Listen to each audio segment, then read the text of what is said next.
Let's do this. Again, sorry for recording audio issues here. Got the birds in the background. You can see things next to me here. They get a little noisy sometimes here. I have the best recording space, but I haven't made a video in a little bit here, and I just want to talk about how Tyranids looking so far at the beginning of the edition here. I talked about the two subterranean assault list that did get in the second of 11th edition. Um, but I'm glad to see that there's a diversity. Tyranids in general, we're looking pretty good at the start of the edition right now. Think they're sitting at a 58% win rate, but granted, this is pretty early in the edition. We got limited sample sizes to go with here. But we are like the third most played army at the moment, which is crazy to me that Tyranid is that popular nowadays. It's kind of cool. And to get the Tyranid on Tyranid matchup, which I'm not a huge fan of, but hey, it happens. I've gotten 4 games of the edition so far myself here. I've tried some new stuff out, tried some old stuff. The only thing I haven't really tried is Invasion Fleet, and no one's really placing with that in tournaments at the moment, which is kind of fun because it was kind of like our top one in 10th edition. That Sub Assault, of course.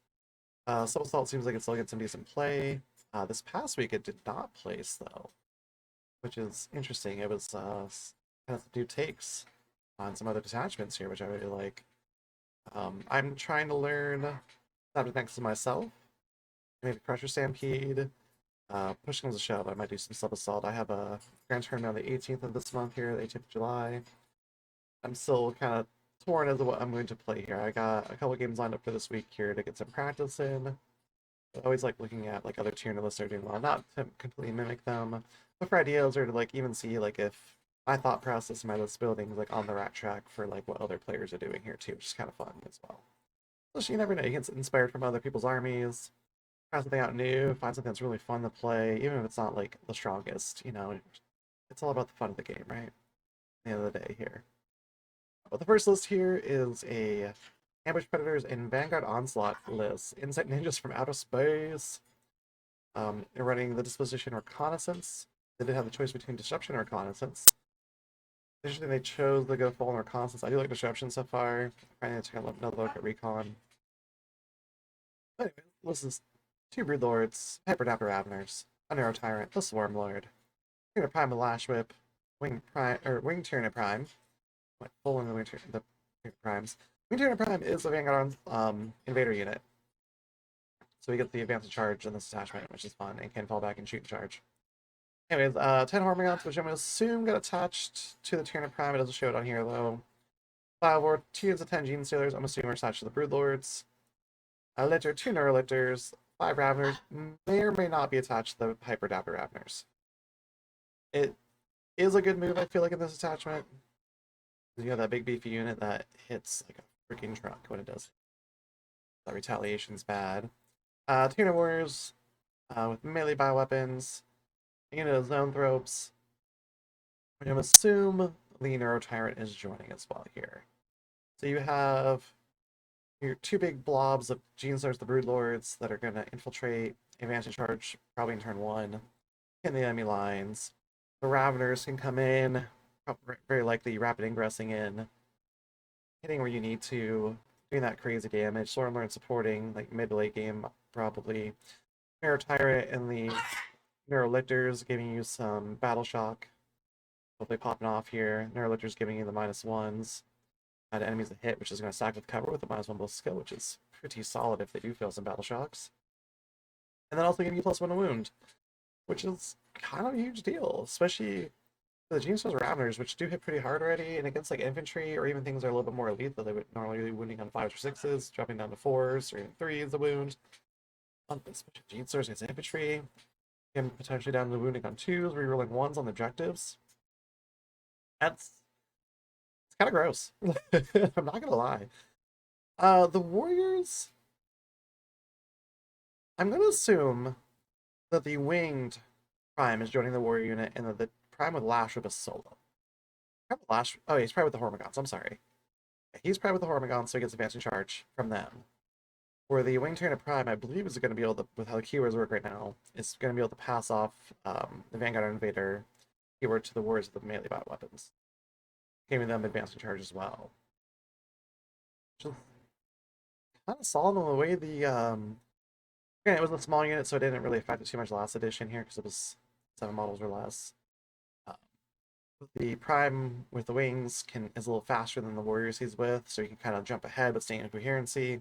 Kind of give you that little extra inch or two for when you go to charge, ideally. So, hopefully getting you the engagement in. This is a fast, hard-hitting army. Very little ranged. Almost no ranged, actually, and I kind of like that. Not everyone would agree with me. I mean, his range are the zone throws. Not a lot of anti-tank. Well, okay. I say that, but zone throws get the +1 to hit.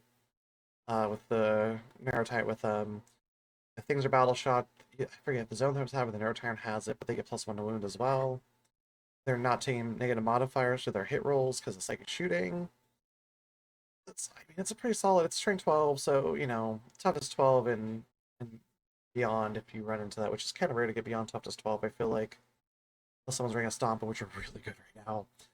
I mean, it's gonna get rid of most vehicles and most hard-hitting units. I mean, that zone 3 unit fighting into a blob of infantry with all those shots is so good to you right now still. And again, if you're getting that +1 to wound as well, even with strength 7, you're wounding a lot of like Marine and Terminator equivalents on threes. Or no, on twos if they're battle shot. I'm sorry, you'd get them on threes normally. Down to twos, which is yeah, that's really good. This is really high damage. Um, I'm kind of shocked. There is one lictor.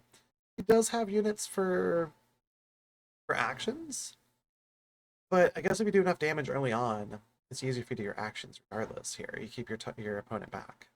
I'm assuming that they're shadowing the warping pretty early, like turn 2, maybe. Seeing how their battle lines are hitting and when they're bringing those hybrid outer Ravners with the Ravners in. The Primal Lash Whip, I tried him with a 20-man unit the other day. Um, Solid. The 20-man blob's kind of weird now because you can't spread out like you used to, so I had to keep track of that, which isn't too bad, honestly. It's easy to move them around the table. They took out a Land Raider eventually, and also some, for me, when I was playing it, took out a Land Raider and a unit of Chaos Spawn. Yeah, definitely got their points back in that span here. But overall, solid, fast, hard-hitting list. Yeah, that'd be just kind of interesting to see, like, if I'm right with, like, what are being attached. And we're kind of still seeing, like, the Tyranid Prime and Lash Whip with the 10 Hormigons is still a solid unit, with them both going up a little bit in points. They're just such a good unit. I mean, because you're protecting that Tyranid Prime mostly with that. You give him the advance and charge. And even him, like, wounding stuff on fives, like, higher toughness stuff, not bad, because you get a couple sustained hits in, you get a little lucky. It's dishing out the damage, so great list. Probably a lot of fun to play. I like doing a lot of melee. And with how objectives working now, you get that full unit inside that area terrain that is, an objective. You're getting your cover, you're getting that -1 to ballistic skill. Your lords are passing off -1 to hit and melee. You have other ways you do -1s to hit and shooting. Even though you don't have the best saves in this army and the highest toughness, and you're not relying on a bunch of invulnerable saves. If Battle Shock is going your way, which I'm assuming for this weekend it did for this gentleman, solid. Oh, I didn't see Death Leaper in there. Oh my gosh. Kind of got tucked in there. Death Leaper also triggers more Battle Shocks than a negative modifier. And we're seeing him in more and more lists. I don't have a Death Leaper myself here. I always felt like he kind of had like a weird finessey use to him. But oh man, it's so nice seeing not Invasion Fleet and not Sub Assault for us, which is great. Which is kind of the theme of this past week for GT is actually for Tyranids are replacing, taking it. Our second list here, Donovar Crusher, strike for Crusader Stampede and Talons of the Norn Queen. He chose Purge the Foe. I do like that they actually put like which one they picked this week here. It would have also had the option of Take and Hold. I don't like Take and Hold potentially. Talon Norn Queen gives you a lot of flexibility with your Norns. And he didn't run a Hive Tyrant. Oh, no, he did. He did. He ran double Hive Tyrant. Never mind, this is that list. I'm sorry. I got mixed up with another one in my head here. The old one eye with 2 Carnifixes. Carnifixes got 2 sets of Death Spitters each, and the Spine Mix, so they got a ton of shooting coming from them. With the rerolls, old one eye kind of rocking out when he's solo. He's gonna still maintain his rerolls. He has regeneration. But he's gonna hit like a truck in melee. They're gonna be like they're okay in melee at this point. But they're gonna be dishing out some shooting. While they're engaged in combat, they're still gonna be shooting. It's a fair bit. They're gonna really clear away like chaff and actually The spitters aren't losing their AP anymore. Well, yeah, maybe, but the cover thing, there's ways to get rid of. You can ignore cover with this detachment, one of the abilities. Ooh, okay. I see what they're going for here, and apparently it worked for them. Double Hive Tyrant, double Hive Tyrant, and Swarm Lord. Lots of CP saving, um, giving assault to guns, advancing, so you can advance and charge and, or advance and shoot, and then also get lethals. So Hive Tyrant kind of chilling with old One Eye might have been the way, just giving these Carnifexes those range benefits. Swarm Lord doing the extra CP, being a freaking monster in melee. He's a full close combat Hive Tyrant as well, so also a monster in melee. Rocking the 4+ invulnerable saves here though.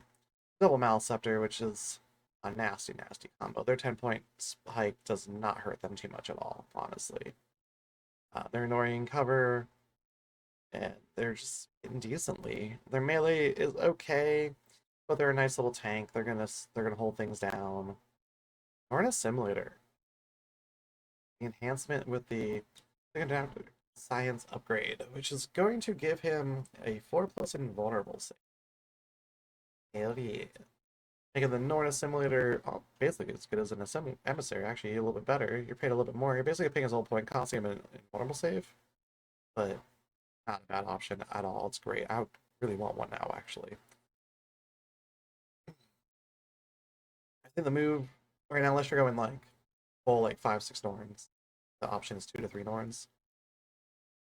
Either you're running 2 emissaries and an assimilator, or vice versa, depending where you want to throw the upgrades at, what points you have left over at the end. I feel like this gives you that nice strength 14 attacks, his secondary weapons, strength 10 with his primaries, and then you have the stratagem to bump him up 2 extra strength. Make him like strength 16, I think it is, off the top of my head, and strength 12 with all the top. It's so good. Especially against high tops thing. The 4-up invuln, if you're picking an objective for him to kind of chill on and just destroy stuff on, he's got his feel no pain, or you're picking a target, he's getting his reroll to hit wound. You're making sure it disappears. And then you can switch in the middle of the game at least once because of your detachments. Or an emissary. This guy's probably, I'm going to assume the assimilator is the aggressive one in most cases. You know, the flexibility in this with the detachment setup. And then the Norn emissary to probably hold either your natural expansion or the center. And the assimilator, like I said, probably would be the aggressive guy here.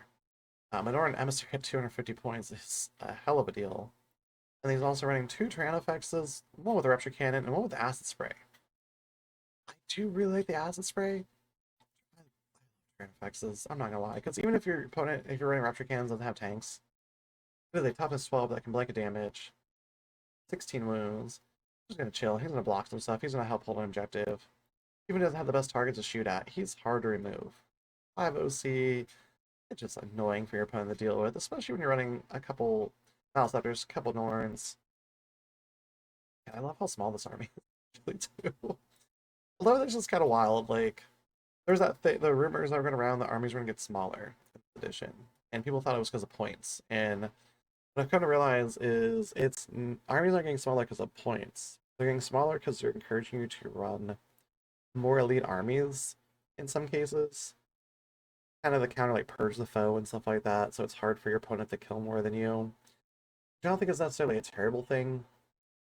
I mean, some people aren't gonna like it, but it's still so early in the edition. It's still so hard to tell how things are really balance out. And we know that GW is going to be making some balance changes monthly for the first 3 months here, and that's like the big like Wild West stage.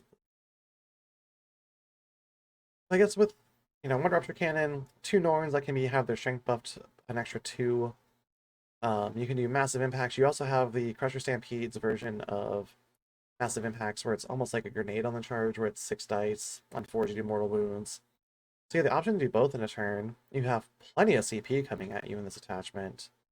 You have quite a few 4+ invulnerable saves as well. So you have a lot of coin flip saves. So we have the Hive Tyrant, Swarmlord, double Malleys, double Norns. Perfect move. Toughest 12, 2-up saves here. It's kind of grody, man. Honestly, to be fair, like honestly, the weakest unit here is almost the Carnifex unit, which sounds crazy, honestly. Here, look, I was running what 9, or no? Oh my gosh, I don't know where the 9 came from. 3 4, 5, 6, 7, 8, 9, 10, 11 units. No Biovore as well. He went for Purge the Foe.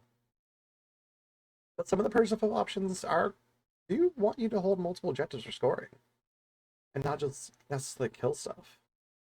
Um, I know like people are like, well, a lot of the missions encourage you to kill stuff and take the center. Guess what? Those are core features of the game. Everyone wants to remove units from the table. Almost everyone wants to hold the center in some capacity. And yeah, some dispositions are going to get rewarded for it. But even if your detachment's not direct or your disposition's not directly rewarded for it, it still benefits you to do those things in the game. So people just got to learn how to play these new dispositions. That's all it is. And like I said, for what, 3 weeks in at most at this point, this edition, there's still a lot to learn. There's a lot that could change. But fun list, cool list. Not over the top of the Norns. Um, I like the double tyrant, honestly. It's so they can throw the idea around here. I love Crusher Stampede. It's got a lot of fun. You can run through wall, like through the dense terrain with one of the stratagems. Like I said, you got the double yeah, massive impact and like the Crusher impact or whatever it is. We have Norse cover for the shooting. You also have I can't say it again. As Spear is great. D6 plus 6. It was one of those torrent weapons that did not have a Norse cover in the previous edition, and now it does with how the rules work. It's a bit better. Um, D6 plus 6, strength 6, -2, 2 damage is pretty nasty for most infantry, and you're still wounding anything toughness 11, 7 on a 5 with D6 plus 6 automatic hits. Not terrible. Not terrible at all. So I can see why a list like this works. I'm like so conflicted for what I'm running for a grand tournament here in a couple weeks here. Uh, and our final list here for this past week that was doing well is Synaptic Nexus with Talons of the Norn Queen, which is one I've been playing around with a lot because I see a lot of potential in this combo. I like big brains, and I cannot lie, I love the name. Tyranid players are great, let's be real. We might not have the best lore, but we have one of the coolest armies. Let's be real here. So anyways, he was rocking Death Leaper, Hyperdaptor Ravners, with the Dirge Heart of Karis. So the Hyperdaptor Ravners have the -1 leadership aura within 9 inches of them, which is an idea I was playing around. I tried it on a Hive Tyrant. I don't think that's the move. I think the move is on a Hyperdaptor Ravner unit. Or, do you have any other, maybe a Prime, like the Wing Prime, so you can put it where you want. But you put them where you want. You get them in position like in the turn before you want to shadows, and you just you know you oh, you'd have the rapid ingress him. So if there's a good spot, the rapid ingress him. So when your next command, oh no, because you have a turn to move him, and then your opponent's command phase, and you're gonna pop off shadows usually. So yeah, you have a little time to position him, especially if you went first and you no, you want to go second. Doesn't matter. I guess if you went second, you're gonna bring him in your opponent's second turn, rapid ingress, position him in the bottom of turn 2. Turn 3, pop your thing. Or if you get him on the table early, and you just get him in the position of who your matchup is here, and you pop shadows turn 2 because you have him in the right position, because you start him on the table. Hyper Data Rounders, get the free rapid ingress, or the free heroic intervention or counter charge, whatever. Just solid right now. Especially being able to do the 2 CP version for 1. It's great. Because Ravners hit hard and you still get the charge benefits. And you're rotating strike first units. So you can really kind of like throw like a wrench in your opponent's plan. They're running a Neurotyrant as well, Power of the High Mind, so he gets the more powerful torrent weapon where the strength and AP goes up. Makes him a little nastier. He's running Bob, or double Maliceptors, double Neurolifters, double Norn Emissaries, double Screamer Killers, Von Ryan Leapers, and Zone Thrips, which are probably going with the Neurotyrant. I was shocked not to see Ravners to boost the Hyperdaptor Ravners. They don't necessarily need them. It does make that unit super, super killy, but it's really expensive. I played around the list very similar to this. Where the only difference was I wasn't running Death Leaper. I dropped that. I had a Hive Tyrant. I forget, I might have only had one Maliceptor. There's something else I'm missing that I didn't have in here. I had double Screamer Killer. I only had the Vine Ryans. And I had some Ravners. Different one. I've made so many different lists here at the beginning of the edition anyway. So I had a very, very similar idea, and after playing with this, I was like, man, I think the Karsus aura needs to go on Hyperdaptor Ravners. So you have Death Leaper doing modified battle shocks, triggering them, affecting leadership. You have the Hyperdaptor Raptors lowering leadership and aura. You have double Maliceptors with their -1 to hit aura and -1 to wound if things are below half strength or lower. You have double Neuralifters to trigger more battle shocks. You have the Neuro Tyrant that trigger your Shadow in the Warp at -1 globally across the army, which also stacks the -1 leadership aura. You get the aura in the right spot. You're putting things at essentially at -2. You get them in Synapse range, they're at -3. You get them near Death Leaper, they're potentially at -4 overall. It's great. You can modify leadership to be um, no worse than a 9 plus and no better than a 4 plus. But some of these things modify the role and not the leadership. So those things start stacking.